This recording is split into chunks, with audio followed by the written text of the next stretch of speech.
Hello student, स्वागत है आप सभी का आज के सेशन में। चलिए स्टार्ट करते हैं आज की करंट अफेयर्स न्यूज़ को। और बच्चे कल मैंने आपको बताया था कि 26 जनवरी का जो सेलिब्रेशन हुआ है इस बार, उससे रिलेटेड जो चीज़ें हैं वो मैंने आपको बताई। अब 26 जनवरी के साथ में ही भारत में जो पद्म पुरस्कार हैं उनकी भी घोषणा की जाती है। ठीक है, तो पद्म पुरस्कार बच्चे आपके आने वाले आरआरबी के सभी एग्जाम्स के लिए बहुत इंपॉर्टेंट है। आप लोगों ने देखा है कि CBT 1 में भी आपके पिछले साल यानी कि 2024 की जो पद्म पुरस्कार की लिस्ट थी वहाँ से काफ़ी ज़्यादा क्वेश्चन बने हैं। तो वही जो है अब आपके दोबारा से 2025 के लिए घोषणा हुई है। कौन कौन से विनर हैं, किस क्षेत्र से रिलेटेड है, उनके बारे में आपको आज बताऊँगी। ठीक है, तो 2025 के 26 जनवरी 2025 में पूर्व संध्या पर हमारी जो केंद्र सरकार है उनके द्वारा 139 नंबर्स को याद रखिएगा। ठीक है, 139 पद्म पुरस्कारों का ऐलान किया गया है और 19 लोगों को जो है पद्म भूषण के लिए चुना गया है। अभी हालांकि मैं सारी की सारी लिस्ट आपको अलग से बताऊंगी, लेकिन इन्हें याद रखिएगा। 19 लोगों को पद्म भूषण दिया गया है। 19 लोगों में अगर आप लोग देखेंगे PR श्रीजेश हैं, पंकज उदास हैं, सुशील मोदी हैं, मतलब जो बहुत फेमस लोग हैं। ठीक है, उसके अलावा राजस्थान की लोक गायिका बतूल बेगम, दिल्ली की स्त्री रोग विशेषज्ञ नीरजा भाटला समेत 113 हस्तियों को इस बार पद्मश्री से सम्मानित किया गया है। ठीक है, महिलाओं की अगर हम बात करें तो टोटल जो महिला विनर्स हैं वो हैं 23। ठीक है, अगर हम NRI की बात करें यानी कि प्रवासी भारतीयों की बात करें तो 10 विदेशी लोग हैं जिनको कि पद्म सम्मान दिया गया है। 13 ऐसी हस्तियां हैं जिन्हें कि मरणोपरांत पुरस्कार दिए जा रहे हैं। तो ये जो नंबर्स हैं ना बच्चे, इन नंबर को याद रखिएगा। खास करके आपको पूछा जाएगा कि टोटल पद्मश्री कितने लोगों को दिया गया है, पद्म भूषण टोटल कितने लोगों को दिया गया है, टोटल महिलाएं कितनी है जिनको कि पद्म सम्मान दिया गया है। तो टोटल जो है 23 महिलाएं हैं जिनको कि अलग अलग कैटेगरी में पुरस्कृत किया गया है। अब एक एक करके मैं सारी कैटेगरी के विनर आपको बताने जा रही हूँ। तो सबसे पहले बच्चे आपका जो सबसे बड़ा पुरस्कार यहाँ पे दिया जाता है, एक आपका पद्मश्री है ना, एक आपका जो है पद्म भूषण है, और जो सबसे हाईएस्ट कैटेगरी का होता है वो है आपका पद्म विभूषण। तो पद्म विभूषण इस बार 7 लोगों को दिया गया है। ठीक है, 7 विनर जो है पद्म विभूषण के हैं। कौन कौन ये लोग हैं, कौन से फील्ड से आते हैं, कहाँ से आते हैं, क्या इनके बारे में विशेष है, वो मैं आपको बताऊंगी। देखिए, सबसे पहले जो बच्चे विनर हैं आपके, इनका नाम है doctor D Nageshwar Reddy. Doctor D Nageshwar Reddy, इन्हें मेडिसिन की फील्ड में पुरस्कार दिया गया है। इनका जो स्टेट है ये है तेलंगाना। ठीक है, अब इन्हें क्यों दिया गया है, इनका संबंध मेडिसिन में कहाँ से है? तो डॉक्टर D नागेश्वर रेड्डी एक भारतीय गैस्ट्रो एंटोरोलॉजिस्ट हैं और वे हैदराबाद स्थित एशियन इंस्टीट्यूट ऑफ गैस्ट्रोलॉजी के अध्यक्ष और संस्थापक हैं, जो दुनिया का सबसे बड़ा गैस्ट्रो एंटरोलॉजी हॉस्पिटल है। ठीक है, तो इसके बारे में याद रखना, ये जो हॉस्पिटल है बच्चे ये इन्हीं के द्वारा बनाया गया है। ये इसके फाउंडर भी हैं और इसके अध्यक्ष भी हैं। ठीक है, तो याद रखना डॉक्टर D नागेश्वर रेड्डी पहले विनर हैं पद्म विभूषण के। उसके बाद में जो अगला नाम है वो है श्री जगदीश सिंह केहर का। जगदीश सिंह केहर, इनको मिला है पब्लिक अफेयर्स के लिए और इनका स्टेट है चंडीगढ़। ठीक है, इनकी जो जगह है वो है चंडीगढ़। जगदीश सिंह केहर एक भारतीय न्यायविद हैं जिन्होंने 4 जनवरी 2017 से लेकर के 27 अगस्त 2017 तक भारत के 44वें मुख्य न्यायाधीश के रूप में कार्य किया था। वह भारत के पहले सिख मुख्य न्यायाधीश भी थे। ठीक है, तो देखिए कितना इंपॉर्टेंट फैक्ट इनके बारे में है, आपको पूछा जाएगा कि भारत के पहले सिख मुख्य न्यायाधीश कौन थे, तो इनका नाम है जगदीश सिंह केहर। ठीक है, और इन्हें जो है 2025 में भारत सरकार के द्वारा पद्म विभूषण दिया गया है। तो 2 लोग हो गए आपके। पहले जो पर्सन है इनका संबंध मेडिसिन से है, और जो आपके JS केहर हैं इनका संबंध है पब्लिक अफेयर्स से। ठीक है, अगले जो विनर है बच्चे, इनका नाम है कुमुदनी रजनीकांत लाखिया। कुमुदनी रजनीकांत लाखिया, इनका संबंध आर्ट से है और इनका स्टेट है गुजरात। वह अहमदाबाद गुजरात में स्थित एक भारतीय कथक नृत्यांगना है और कोरियोग्राफर हैं। उन्होंने Kadamb school of dance and music की स्थापना की है जो कि गुजरात में है। ठीक है, तो इनके बारे में याद रखना बच्चे, क्योंकि जब आर्ट लिखा होता है ना तो आर्ट का मतलब जो है वो डांसर भी हो सकते हैं, सिंगर भी हो सकते हैं, फोक सिंगर हो सकते हैं, बॉलीवुड सिंगर हो सकते हैं, है ना, तो कोई भी कैटेगरी से हो सकते हैं। तो आर्ट में भी आपको याद रखना है कि आर्टिस्ट है कहाँ से, कौन से आर्ट से बिलोंग करता है। तो कुमुदनी रजनीकांत लाखिया, इनका संबंध कथक से है। ये कथक के बहुत फेमस डांसर और कोरियोग्राफर हैं और इनके द्वारा एक एकेडमी अभी चलाई जा रही है जिसका नाम है Kadamb school of dance and music. ठीक है, अगले जो आपके विनर है बच्चे, इनका नाम है श्री लक्ष्मी नारायण एन सुब्रमण्यम, ठीक है, लक्ष्मी नारायणन सुब्रमण्यम इनका नाम है, यानी कि एल सुब्रमण्यम आप याद कर सकते हैं। इनका संबंध भी आर्ट से है और इनका स्टेट है कर्नाटका। अब देखिए बच्चे, इनके आपको किसके लिए याद रखना है, ये बहुत ही फेमस वायलिनिस्ट हैं, यानी कि वायलिन वादक हैं, ठीक है, याद रखना। इनका नाम याद रखिएगा, एल सुब्रमण्यम इनका नाम है। आर्ट के लिए इन्हें पद्म विभूषण दिया गया है, और आर्ट में भी कौन सी कैटेगरी है, ये जो है बहुत फेमस वायलिन वादक है, ठीक है, तो वायलिन आपको याद रखना है, और बहुत फेमस संगीतकार भी हैं, ठीक है, वायलिनिस्ट हैं। अगला जो आपका नाम है, इन्हें दिया गया है बच्चे मरणोपरांत, ठीक है, और ये भारत की भी नहीं है, ये दूसरे देश से आते हैं। इनका नाम है ओसामू सुजुकी। आप लोगों ने सुजुकी का नाम तो सुना है ना, सुजुकी मोटर्स, तो ओसामू सुजुकी इन्हें मरणोपरांत दिया गया है।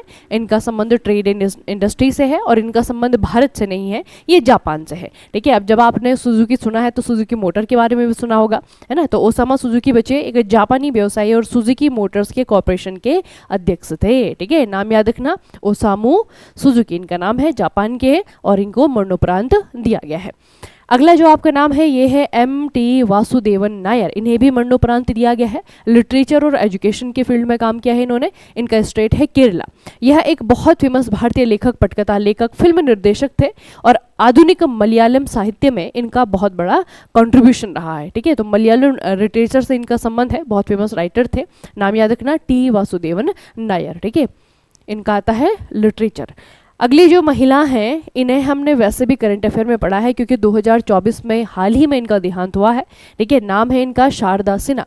इन्हें भी मरणोपरांत दिया गया है, और बच्चे ये ना बहुत फेमस लोक गायिका थी, ठीक है, बहुत फेमस लोक गायिका थी, और इन्होंने कुछ बहुत ही फेमस जो है बॉलीवुड के गाने भी गाए हुए हैं। तो इनका नाम याद रखना, शारदा सिन्हा। बिहार से इनका संबंध है। एक भारतीय लोक और शास्त्रीय गायिका थी। बिहार से ताल्लुक रखने वाली शारदा सिन्हा मुख्य रूप से मैथिली और भोजपुरी भाषा में गाती थी, और उन्हें बिहार कोकिला, बिहार की कोयल कहा जाता था। सिन्हा ने विवाह गीत, छठ गीत सहित बहुत सारे फोक सॉन्ग यानी कि लोकगीत गाए हैं, ठीक है। तो इन्हें बच्चे याद रखना। इन्हें दो वजह से जो है हम लोग पढ़ रहे हैं। अभी 2024 में हमने पढ़ा था जब इनका देहांत हुआ था, है ना, और अभी जो है 2025 में हम लोग पढ़ रहे हैं कि भारत सरकार ने इन्हें पद्म विभूषण दिया है, मरणोपरांत। तो ये 7 लोग हैं जिनके बारे में थोड़ा सा डिटेल में मैंने आपको बताया है, क्योंकि बच्चे जब नागरिक सम्मान की बात होती है तो भारत में जो सर्वोच्च नागरिक सम्मान है वो है आपका पद्म विभूषण, है ना। भारत रत्न है, भारत रत्न के बाद जो है आपका दूसरे नंबर पे है पद्म विभूषण। अब पद्म भूषण की बात करेंगे, 19 लोग हैं पद्म विभूषण की बात करेंगे। ये लिस्ट आपकी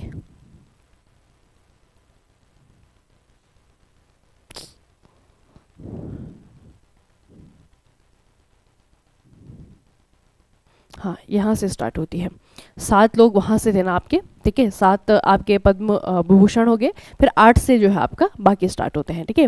अब पद्म विभूषण हमने पढ़ लिए, पद्म भूषण पढ़ते हैं। तो पद्म भूषण में जो है आपके, आप लोग देखेंगे तो बहुत लंबी कैटेगरी है ना। कुछ कुछ मैं आपको बता रही हूँ, जैसे कि बच्चे आपका जो बहुत फेमस पर्सनैलिटी हैं जिनके बारे में पूछा जा सकता है। जैसे कि यहाँ पे अगर आप लोग देखेंगे तो एक नाम आपको दिख रहा होगा यहाँ पे, जतिन गोस्वामी। जतिन गोस्वामी, इनका संबंध है सतरिया नृत्य से, याद रखना।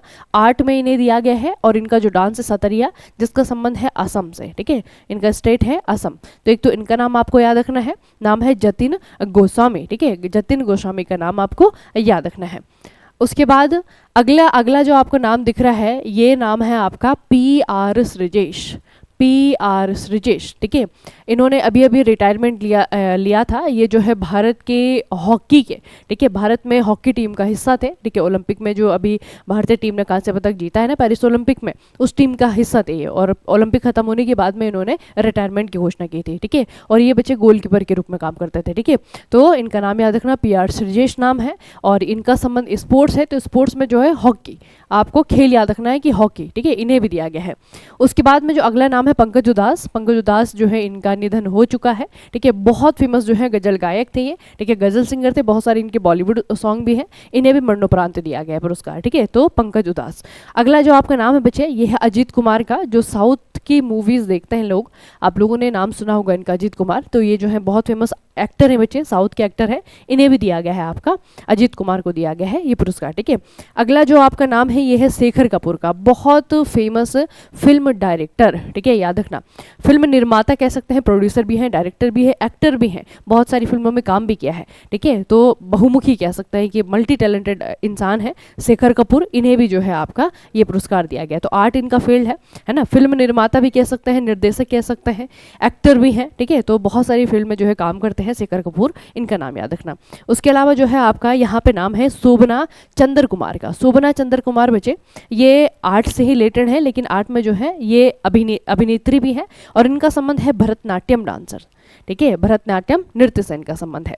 अगले जो आपकी पर्सनैलिटी है ये है आपका सुशील कुमार मोदी, इनका भी हाल ही में देहांत हुआ था और ये जो है गुजरात के सीएम रह चुके हैं, यानी कि इनका संबंध है राजनीति से, पब्लिक अफेयर्स लिखा हुआ है तो आपको याद रखना है पॉलिटिक्स। ठीक है, राजनीति से इनका संबंध है सुशील कुमार मोदी। तो इतनी जो है आपको यहाँ से इस वाली लिस्ट है, इन पर्सनैलिटीज को याद रखना है कि इनका संबंध कौन कौन से सेक्टर से। ठीक है, खास करके अगर आप लोग स्पोर्ट्स में देखेंगे तो स्पोर्ट्स में जो है आपकी एक ही पर्सनैलिटी है, PR श्रीजेश, है ना। पद्म विभूषण में एक भी नहीं है, लेकिन पद्म भूषण में जो है आपके एक है PR श्रीजेश। ठीक है, तो ये बच्चे आपके लोग हैं जिनको कि ये पुरस्कार दिया गया है।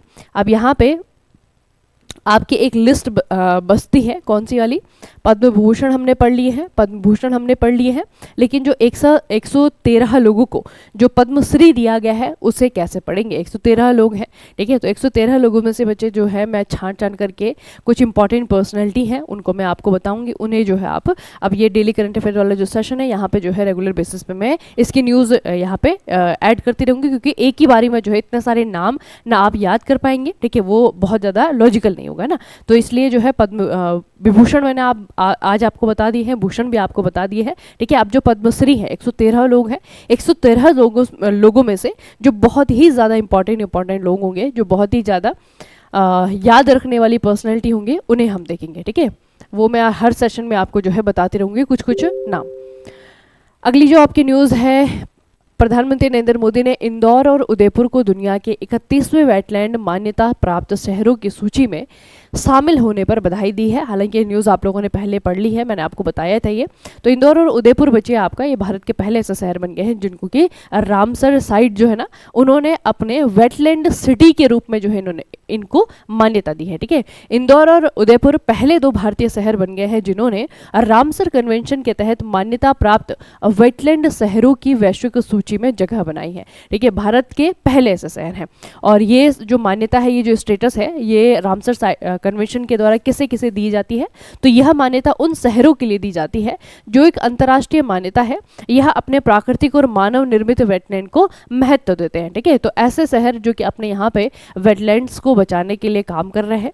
ठीक है, चाहे वो आपका आर्टिफिशियल वेटलैंड हो, चाहे वो आपका नेचुरल वेटलैंड हो, उनको बचाने के लिए, उनके संरक्षण के लिए काम कर रहे हैं, उनको जो है आपका ये टाइटल दिया जाता है। तो उदयपुर और इंदौर भारत के पहले 2 ऐसे शहर हैं। अगली जो है आपकी एक रिपोर्ट है 24 जनवरी 2025 को ये नीति आयोग के द्वारा रिलीज की गई थी। इसका नाम है बच्चे वित्तीय स्वास्थ्य सूचकांक, FIH। ठीक है, याद रखना FIH, the first financial health index, पहली बार जो है इसे लॉन्च किया गया है। इस रिपोर्ट में ओडिशा, छत्तीसगढ़, गोवा और झारखंड राज्यों के बीच शीर्ष प्रदर्शन करने वाले अचीवर्स के रूप में सूचीबद्ध किया गया है। ठीक है, तो वो स्टेट जिन्होंने बहुत अच्छा काम किया है कौन से सेक्टर में, ये है आपका फाइनेंस, वित्तीय स्वास्थ्य। ठीक है, तो ये नीति आयोग की रिपोर्ट है। आपको ऐसे ही पूछा जा सकता है कि रिपोर्ट किसके द्वारा जारी की जाती है, तो ये रिपोर्ट जो है नीति आयोग के द्वारा जारी की जाती है। नाम है इसका फाइनेंशियल हेल्थ इंडेक्स। ठीक है, और इस इंडेक्स में उड़ीसा के द्वारा और छत्तीसगढ़ और आपका गोवा हो गया, झारखंड हो गया, ये ऐसे स्टेट है जिन्होंने कि अच्छी ग्रोथ दिखाई है, इसीलिए जो है आपका ये अचीवर्स की लिस्ट में है।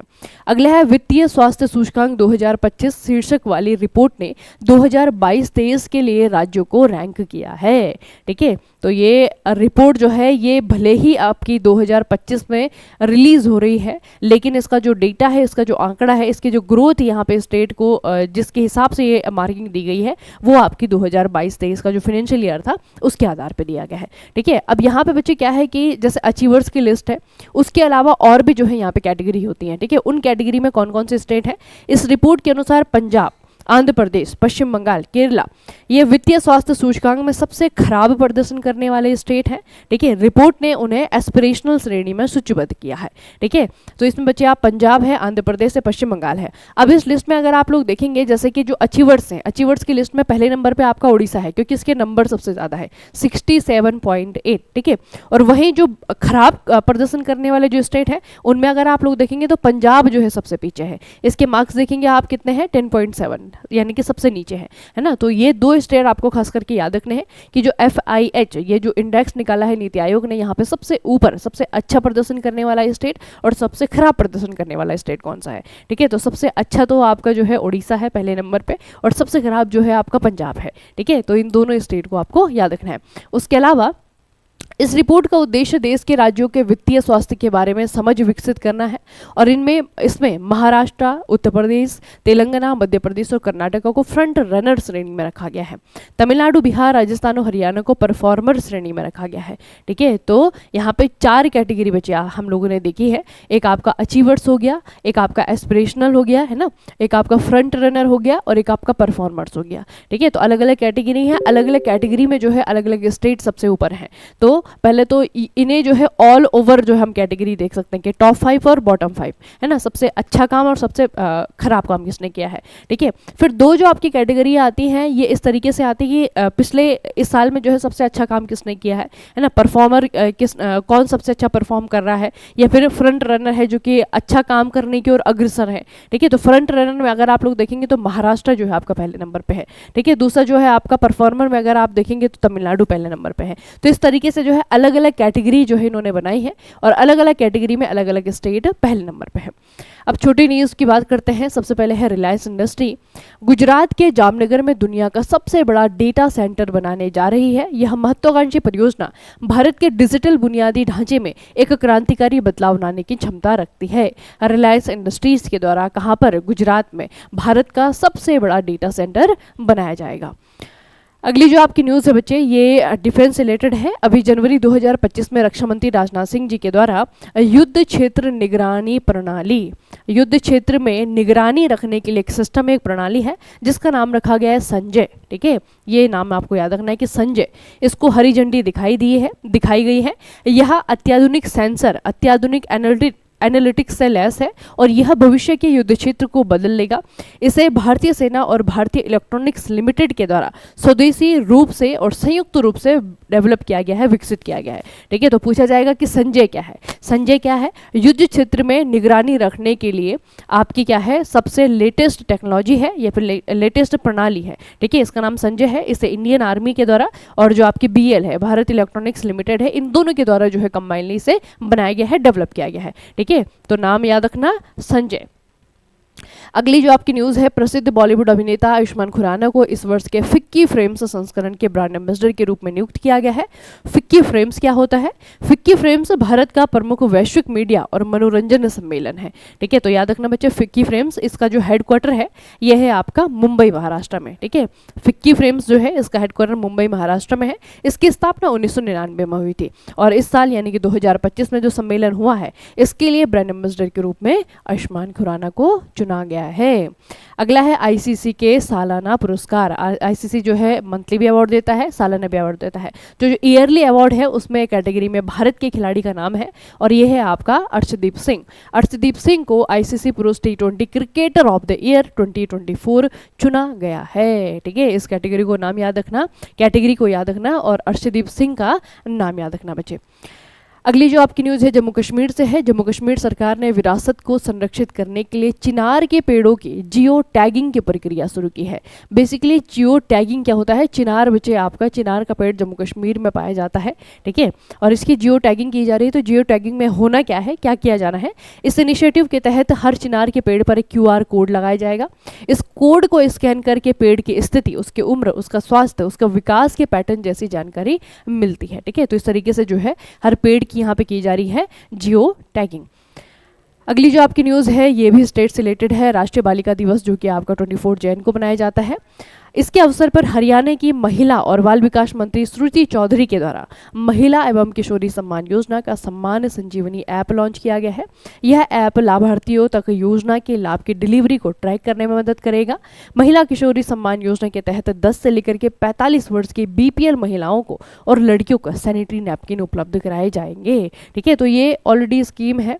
ठीक है, तो इसमें जो है सम्मान संजीवनी इसका नाम है। सम्मान संजीवनी ऐप किस स्टेट के द्वारा लॉन्च किया गया है, आपको क्वेश्चन पूछा जाएगा, वो आपको याद रखना है कि हरियाणा की सरकार ने किया है। ठीक है, तो चलिए बच्चे, आज का सेशन जो है यहीं पे खत्म करते हैं। मिलेंगे कल के सेशन में, तब तक के लिए पढ़ते रहिए, बढ़ते रहिए, अपना खूब सारा ख्याल रखिएगा। आप सभी का बहुत बहुत धन्यवाद।